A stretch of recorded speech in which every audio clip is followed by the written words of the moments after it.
여러분 안녕하십니까? 뉴스룸을 시작하겠습니다. 의대 증원에 반대하는 전공의들이 사흘 뒤인 20일 병원을 떠나겠다고 선언하면서 수술이 기약 없이 미뤄지고 진료가 줄줄이 취소됐습니다. 의대생들도 다음 주 집단 휴학을 예고했는데 과거 의사들의 단체 행동으로 야기된 의료 대란이 재현되는 게 아니냐는 우려가 커지고 있습니다. 이런 가운데 대한의사협회 비상대책위원회는 현재 집단 행동을 어떻게 할지 논의 중입니다. 회의가 열리고 있는 현장 연결해 알아보겠습니다. 이혜원 기자, 지금 회의에서 어떤 논의가 이뤄지고 있습니까? 네, 오후 4시 반에 시작된 비상대책위 회의는 현재 1시간 넘게 진행되고 있습니다. 일주일 전 비대위를 꾸린 뒤 첫 회의인데 그 사이 전공의들은 사직서를, 의대생들은 휴학계를 단체로 내겠다고 선언하면서 집단 행동 분위기는 고조되고 있습니다. 오늘 회의에 앞서 비대위는 투쟁을 선언하겠다고 했는데 구체적으로는 집단 행동 찬반 투표를 할지, 행동 시점은 언제로 할지 논의하고 있습니다. 우리에게 남은 선택은 오직 하나밖에 없다. 모든 적법한 수단과 방법, 의사협회와 회원의 역량을 모두 결집해 투쟁에 나설 것을 엄숙하게 선언한다. 그런데 이미 의료 현장에서는 진료 차질이 벌어지고 있잖아요. 환자들의 입장은 어떻습니까? 네, 이미 주요 병원에서는 다음 주 수술 일정을 취소하고 있습니다. 빅5 병원의 경우에는 의사의 40% 안팎이 전공의들인데 이들이 화요일 새벽부터 출근하지 않겠다고 했고 다른 병원 전공의들도 대거 동참하고 있습니다. 환자와 보호자들은 불안한 마음을 호소했습니다. 환자는 힘들죠. 환자는 있을 때 의사인데. 근데 다른 데로 가면 된다고 생각하는데 다른 데서 파업을 하잖아요. 상당히 좀 불안하긴 하죠. 되도록이면은 이제 이런 파업 수순보다는 어떤 테이블 위에서 정부와 또 의료계에서 이렇게 대화를 통해서. 그리고 정부는 과거처럼 물러나는 일은 없다며 강경 대응을 예고하고 있고요. 네, 그렇습니다. 정부는 매일 강력한 법적 대응을 예고하고 있습니다. 업무 개시 명령을 따르지 않아 고발이 되고 금고 이상의 형이 확정되면 면허 취소까지 갈 수 있다고 설명했습니다. 또 이번에는 2020년 파업 때와 다르게 사후 구제 같은 선처는 없다고도 했습니다. 대통령실과 여당이 경고 메시지를 낸 가운데 정부는 비상진료 대책 등 구체적인 대응책을 마련하고 있습니다. JTBC 이혜원입니다. 오늘은 국민의힘 공천 면접 마지막 날이었습니다. 가장 치열했던 곳은 전통적인 강세 지역인 대구였는데요.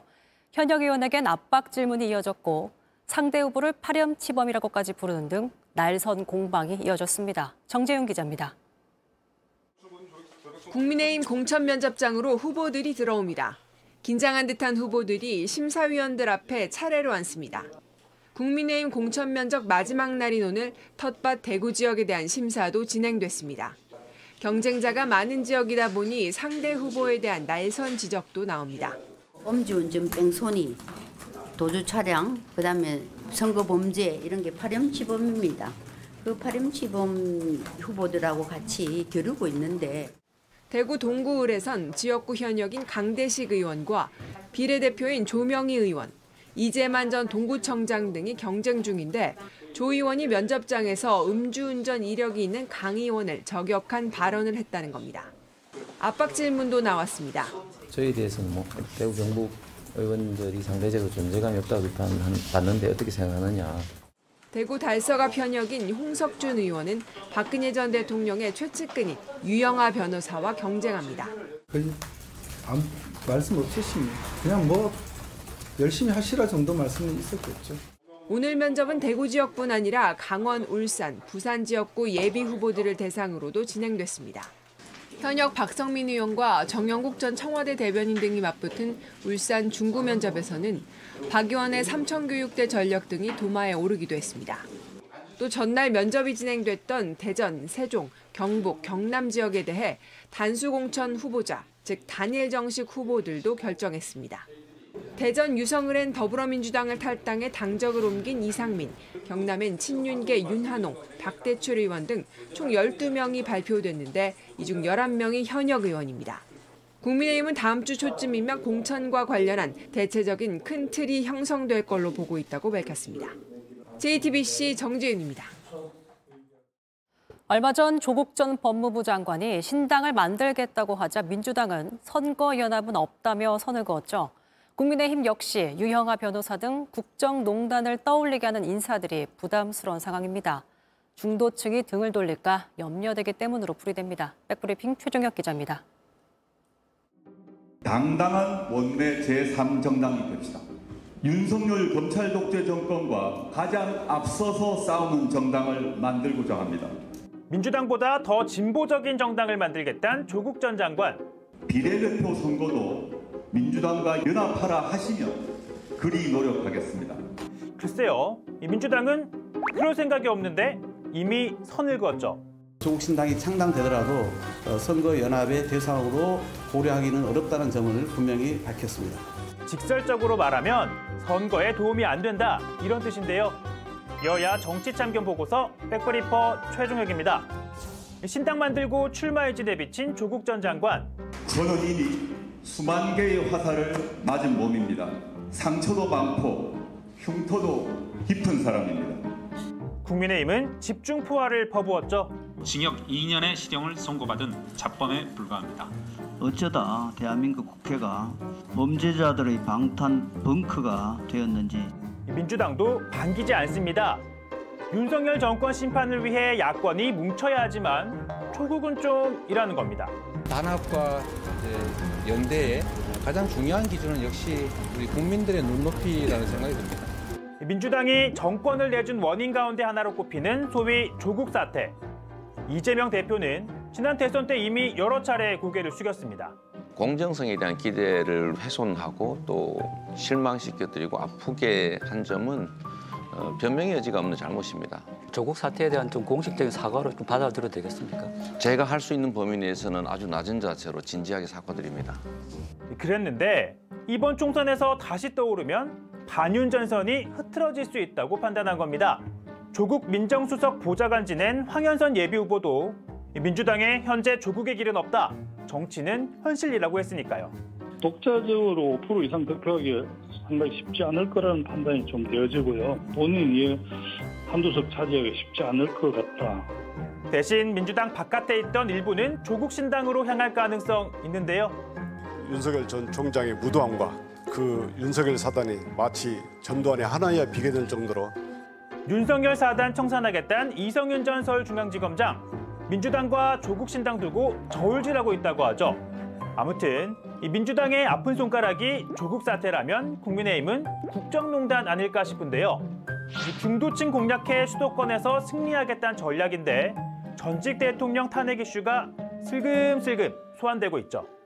제가 대통령 모신 지가 한 20년이 되었습니다. 때로는 좀 멀리 있어. 그런 때로는 아주 가까이 있어.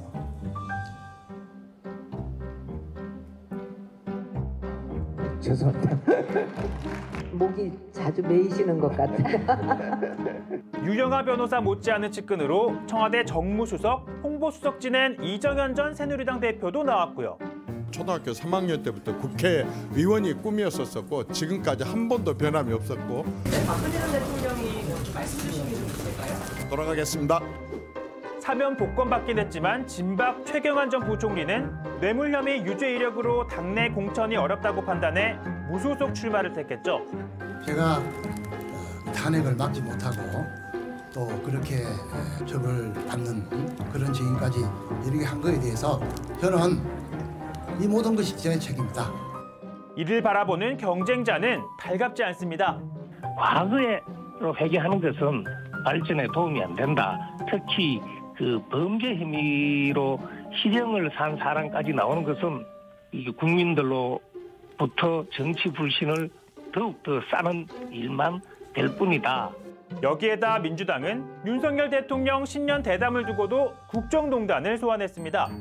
김건희 여사 명품백 수수가 좀 아쉽다니 윤석열 대통령은 최순실 국정농단 박근혜 전 대통령이 어떻게 됐는지 반드시 기억하십시오. 이런 와중에 최 씨의 딸 정유라 씨, 안미석 민주당 의원을 낙선시키려 총선에 출마하겠다며 이 기타금 모금에 나서는 웃지 못할 상황도 펼쳐졌습니다. 이번 총선은 여야 모두 중도층 표심을 확장하기 위해 조국이든 친박이든 이 과거와는 거리를 두려고 하는데요. 이 꼬리표처럼 따라다니는 흑역사들 어떤 식으로 정리할지도 지켜봐야겠습니다.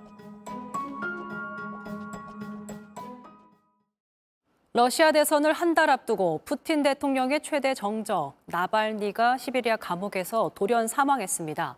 타살 의혹이 걷잡을 수 없이 커지고 있는 가운데 바이든 대통령은 푸틴이 한 행동이라며 강하게 비난했습니다. 로스앤젤레스 홍지은 특파원입니다.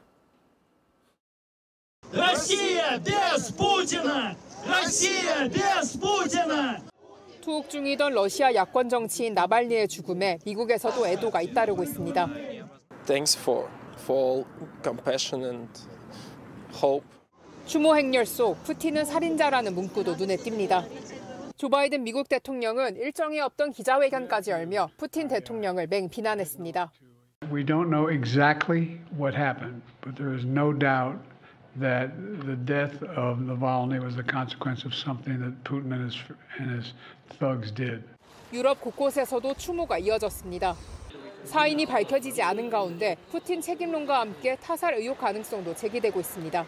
Alexei Navalny has been a strong voice for freedom, for democracy for many years. Russia has serious questions to answer. 타살 의혹에 대해 러시아 정부는 광기에 가까운 주장이라며 의학적 검사 결과를 기다려달라고 반박했습니다. 나발니는 2020년에 독극물 증세로 치료를 받은 적이 있는데 당시에도 푸틴 대통령이 배우가 아니냐는 의혹이 제기됐습니다. 로스앤젤레스에서 JTBC 홍지은입니다. 미국 대선에도 큰 변수가 생겼습니다. 트럼프 전 미국 대통령이 사기 대출 혐의로 무려 4,800억 원의 벌금을 물게 됐습니다. 대선을 앞두고 심각한 타격을 입게 된 건데 트럼프 전 대통령은 뉴욕 검찰의 선거 개입이라며 반발했습니다. 워싱턴에서 김필규 특파원입니다. 뉴욕 맨해튼 지방법원이 사기 대출 혐의로 트럼프 전 대통령에게 내린 벌금은 3억 6,400만 달러, 약 4,800억 원이었습니다. 자신과 트럼프 그룹의 자산 가치를 허위로 부풀려 더 좋은 조건으로 대출을 받아 그만큼의 이익을 챙겼다는 판단입니다. 앞으로 3년간 뉴욕 내 기업의 고위직을 맡을 수 없게 했고 장남과 차남에게도 각각 53억 원씩의 벌금을 물렸습니다. 담당 판사는 판결문에서 피고들이 거의 병적인 수준으로 반성의 기미를 보이지 않았다고 지적했습니다. 뉴욕 검찰은 환영의 뜻을 밝혔습니다. Today justice has been served. Today we prove that no one is above the law. No matter how rich, powerful, or politically connected you are, everyone must play by the same rules. 이날 트럼프는 법정을 나오며 즉각 항소하겠다고 밝혔습니다. 하지만 항소를 한다 해도 벌금 이상의 예치금이 필요합니다. 앞서 명예훼손 재판에서 진 트럼프는 이진 캐럴에게도 1,100억 원을 줘야 합니다. 아무리 부동산 재벌인 트럼프라도 대선을 치러야 하는 상황에선 상당히 부담이 되는 액수입니다. She's a horribly corrupt attorney general and it's all having to do with election interference. 다음 달 25일엔 성추문 입막음 사건에 대한 형사 재판이 시작됩니다. 일주일에 4번은 법정에 나가야 하는 트럼프는 자금과 시간 면에서 모두 압박을 받게 됐습니다. 워싱턴에서 JTBC 김필규입니다. 오늘도 전국 곳곳에선 사건, 사고가 잇따랐습니다. 전남 완도에선 선박들이 서로 부딪히는 사고가 있었는데 다행히 선원 77명이 모두 구조됐습니다. 경부고속도로에선 고속버스 3대가 충돌해 승객 3명이 다쳤습니다. 사건, 사고 소식 윤정주 기자가 전합니다. 컴컴한 새벽 바다에 선박 2척이 기울어 있습니다. 해경이 구조선으로 선원들을 대피시킵니다. 선원들은 사다리를 타고 한 명씩 구조선으로 내려옵니다. 승선원 총 19명, 승선원 1명 탑승. 오늘 새벽 4시 20분쯤 전남 완도군 여서도 인근 바다에서 5,900톤급 화물선과 9,000톤급 LNG 운반선이 부딪혔습니다. 사고 당시 화물선엔 선원 58명이, LNG 운반선엔 19명이 타고 있었습니다. 사고는 항해 중이던 화물선 뱃머리와 LNG선 측면이 부딪히면서 일어났습니다. 해경은 구조선 13척과 헬기 등을 동원해 2시간 만에 선원 77명을 모두 구조했습니다. LNG선에 실린 가스로 인해 자칫 큰 사고가 될 뻔했습니다. 폭발 우려까지도 이제 감안을 하고 저희가 구조 작업을 진행을 했죠. 버스 유리창이 산산조각 났습니다. 오늘 낮 12시 40분쯤 경부고속도로 청주휴게소 근처에서 고속버스 3대가 연달아 부딪혔습니다. 이 사고로 3명이 다쳤고 1시간 동안 도로가 막혔습니다. 경찰은 음주사고는 아닌 걸로 보고 정확한 원인을 파악 중입니다. 방안이 온통 까맣게 그을렸습니다. 어젯밤 9시 40분쯤 인천 인하대학교 기숙사 2층에서 불이 났습니다. 불은 10분 만에 꺼졌지만 기숙사 관계자 60대 남성이 연기를 들이마셔 병원으로 옮겨졌습니다. 학생 140명도 한밤중에 대피해야 했습니다. JTBC 윤정주입니다. 러시아가 우크라이나를 침공한 지도 어느새 2년이 다 돼갑니다. 끝을 알 수 없는 전쟁이지만 이 긴 전쟁에서 무언가는 분명해졌습니다. 여전히 러시아가 마주한 의혹들, 지노비에프 주한 러시아 대사에게 들어봤습니다. 이지은 기자입니다. 2년 전 러시아는 특별 군사작전이라며 우크라이나를 침공했습니다. 긴 전쟁의 시작이었습니다. Ее цель – защита людей, которые на протяжении 8 лет подвергаются издевательствам, геноциду со стороны киевского режима. 주민을 위한 전쟁이었다는 생각에 변함이 없는지 러시아 대사에게 물었습니다. 지노비에프 대사는 일제치하의 한국이 어땠는지 떠올린다면 대답은 당연하다고 했습니다. 침공 당시 우크라이나의 상황은 과거 한국과 다르지 않다고 설명했습니다. ROK was occupied by Japan and you were forbidden to speak Korean language. That's actually what was happening in Ukraine. Russian language, they forbidden Russian people to speak Russian language. 돈바스 같은 러시아인의 터전을 우크라이나가 박해해서 러시아가 나서야 했다는 주장입니다. 이제와 평화를 늦추는 건 러시아가 아니라고도 했습니다. Clearly, they still want to defeat Russia. So first thing that should be done is perhaps abolish that presidential decree, because by now it is prohibited by law in Ukraine to have any peace talks with Russia. 젤렌스키가 만든 이 법 때문에 개전 초 타결 직전까지 갔던 평화 협상이 여태 진전이 없다는 얘기입니다. 그래도 전쟁을 계기로 진정한 친구가 누구인지 알게 됐다고 지노비에프 대사는 밝혔습니다. Not many countries in the world are as friendly to Russia as the DPRK. So, of course, it would be quite strange for Russia not to reciprocate that goodwill. 그렇다고 북한과 무기 거래를 한 적은 없다고 잘라 말했습니다. 이건 미국이 만든 허구에 가깝다고 주장했습니다. One of the reasons is perhaps to push the ROK to be more anti-Russian. So if anybody, United States or any other country has any issues, they are welcome to provide their proofs. 미국의 바람대로 한국이 우크라이나에 무기를 지원하는 건 러시아도 양보 못할 레드라인이라고 했습니다. 특히 전쟁 이후 비우호 국가에 오른 한국과는 관계가 더 나빠지지 않길 바란다고 강조했습니다. 한국이 적어도 경제적으론 북한을 능가하는 중요한 나라라고 했습니다. We signed a treaty of trade and friendship. Despite problems that we are having, still the numbers of economic cooperation between two countries cannot be compared with our cooperation with the DPRK. JTBC 이지은입니다.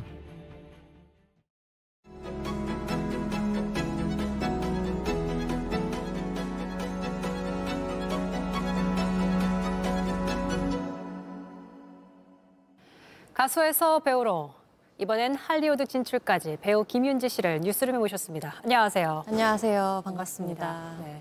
배우 김윤지 씨라고 소개해드리니까 흐뭇하게 웃으시네요.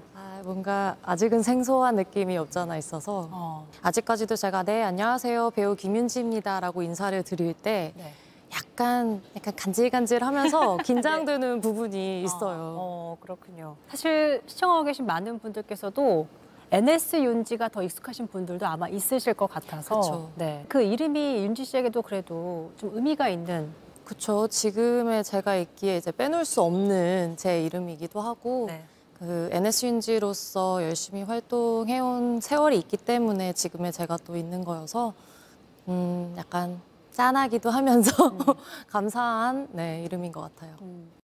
국내 작품을 해오다가 이번에 OTT 영화 리프트에 출연하면서 할리우드에 진출을 했습니다. 되게 그 뉴욕 타임스퀘어에 걸려 있는 걸 보면서 이렇게까지 큰 꿈을 꾼 건 아니었는데 너무 좀 뿌듯하다라고 말씀하신 걸 제가 봤어요. 네. 제가 미국에서 자랐다 보니까 미국 작품들을 주로 접하기도 했었고 해서 미국에 진출하고 싶다라는 꿈은 있었는데 이렇게 좋은 작품을 만나게 돼서 뉴욕에 제 얼굴이 이렇게 걸려 있을 줄은 지금도 솔직히 실감이 안 나는 순간들도 있고 볼 좀 꼬집어달라고 할 때도 있고. 네. 한류도 이제 작품에 도전하는 그 오디션 과정도 좀 궁금해요. 어떻게 해서 그 문을 두드리게 됐고 그 과정이 정말 순탄치는 않았을 것 같아서. 제가 처음으로 미국 작품 오디션을 접했던 건 한 4년, 한 5년 전이었었던 것 같은데 정말 수도 없이 많이 떨어져 봤고 이번 작품 같은 경우에는 연기자로서 도둑들에 관한 영화를 하고 싶다라는 꿈이 있었는데 이제 퇴근한 남동생을 붙잡고 6시간 넘게 제가 오디션 영상을 촬영을 했었는데 사실 그 합격 통보를 받기까지는 한 달의 시간이 걸렸어요. 최종 합격을 했고 일주일 뒤에 이제 출국을 해야 한다. 그래서 와, 그럼 한 달 기다리고 네. 출국은 또 다음 주에 하라 그러고. 네. 솔직히 너무 정신이 없어가지고 첫 이제 외국 작품이다 보니까 뭐가 필요한지 뭐가 안 필요한지도 모르겠는 거예요. 그래서 그냥 일단 다 사서 이만한 캐리어를 가지고 네, 혼자 이제 떠났죠. 영어로 연기하는 거에 대해서는 사실 전혀 뭐 두려움이 있거나 그러진 않았을 것 같아요. 편한 언어임에도 불구하고 제가 이제 한국에서 생활한 지 15년이 넘어가다 보니까 오히려 조금 더 신경이 쓰이더라고요. 아, 그래요? 그래서 현장에서도 다른 배우들을 좀 많이 괴롭혔어요. 전문 용어들이 좀 많이 나오는 영화다 보니까 녹음해달라고 제 대사를 이렇게 드리고 이거 한 번만 읽어달라고. 그럼 제가 그거 녹음을 해서 그걸 이제 호텔방에 들어와서 계속 들으면서 연습을 해서 좀 더 능숙하게 영어를 표현할 수 있게끔 노력을 했었던 것 같아요. 이번 작품에서 해커, 미선 역으로 나옵니다. 기계를 잘 다룬 해커 역할이기 때문에 어떤 거에 좀 제일 가장 신경을 썼을까? 영화 레퍼런스 찾아보면서 미션 임파서블 같은 거 보면서 가상현실을 두고 작업하는 씬들을 좀 많이 몰아서 보기도 했었고 이 기계가 좀 친숙한 분이 하시면 확실히 다르거든요. 이 손 각도나 아니면 이걸 다루는 방법 자체가. 그래서 그거를 좀 열심히 눈여겨보고 배우고 해서 소품팀 분들의 도움을 정말 많이 받았어요. 근데 김윤지 씨가 이렇게 멋진 한류 작품 만나서 정말 꿈과 같은 그런 연기를 했지만 5년 전엔 슬럼프로 모든 걸 그만두고 미국으로 돌아갈까 고민했다. 뭔가 일을 이제 8년 넘게 열심히 해왔는데 내가 노력한 것만큼 기대치를 항상 못 미치는 느낌이고 성과가 없는 느낌이고 저만 계속 제자리 걸음한다는 느낌을 받고 지내오다가 그때 이제 뭔가 팍 터졌는데 앞이 캄캄했었던 시간이었었던 것 같아요. 이 일을 계속 할 수는 있을까? 나를 아무도 이제 찾지 않으면 어떡하지? 이런 고민들로 가득 차 있었어서 네, 실제로 그만둘까라는 생각도 했었었고 근데 그럼에도 포기하지 않고 한 번 더 해볼까? 아직은 한 번 더 해볼 수 있지 않을까라는 생각을 하게 했던 건 뭐예요? 엄마의 한마디였던 것 같아요. 그래도 너가 미국에서의 모든 삶을 다 포기하고 한국에 와서 뭔가 시작을 했으면 그래도 뭔가 끝은 봐야 되지 않겠니?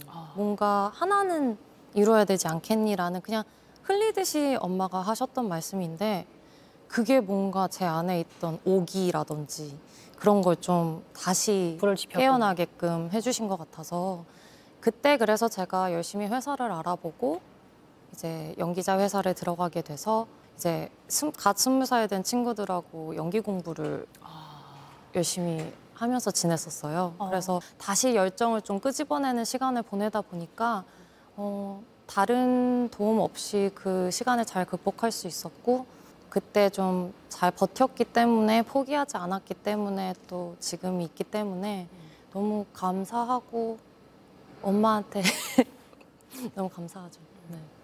앞으로 그럼 도전해보고 싶은 역할은 뭐가 있을까요? 아무래도 무용을 했기 때문에 몸 쓰는 액션을 좀 해보고 싶다라고 한 걸 봤어요. 네, 맞아요. 저희 영화가 액션 영화인데도 불구하고 제가 해커 역할이다 보니까 액션이 여기에만 정적이죠. 네, 요즘 손가락 안에만 액션이 있었기 때문에 그게 점이 조금 아쉬웠었는데 앞으로는 제 운동신경이나 이런 걸 좀 보여줄 수 있는 액션 역할도 해보고 싶고 그런 뭔가 카리스마 있는 빌런 역할을 꼭 해보고 싶다라는 생각이 있습니다. 아, 그런 역할도?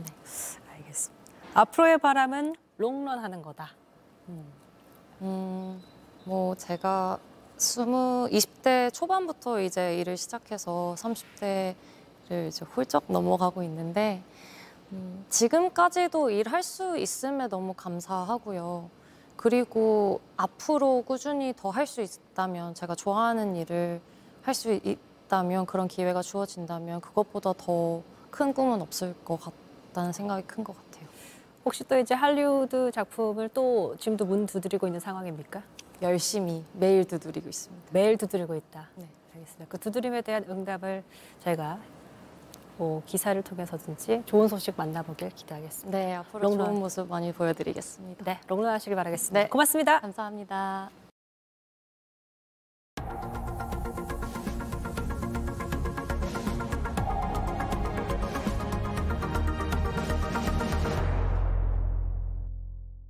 끝으로 날씨입니다. 일요일인 내일은 한낮 기온이 오늘보다 더 오르며 포근하겠습니다. 낮 최고 기온은 서울 15도, 대전 16도, 광주와 대구 17도 등 4월 초순에 해당하는 봄 날씨가 예상됩니다. 다만 비 소식이 있습니다. 내일 오전에 제주도부터 시작되는 비가 저녁엔 전국으로 확대돼 모레 월요일까지 이어지겠습니다. 특히 제주 산간은 최고 150mm 이상, 남해안은 100mm가 넘는 많은 비가 쏟아지겠고 서울 등 중부지방은 20에서 60mm의 비가 내리겠습니다. 뉴스룸이 준비한 소식은 여기까지입니다. 시청해주신 여러분 고맙습니다.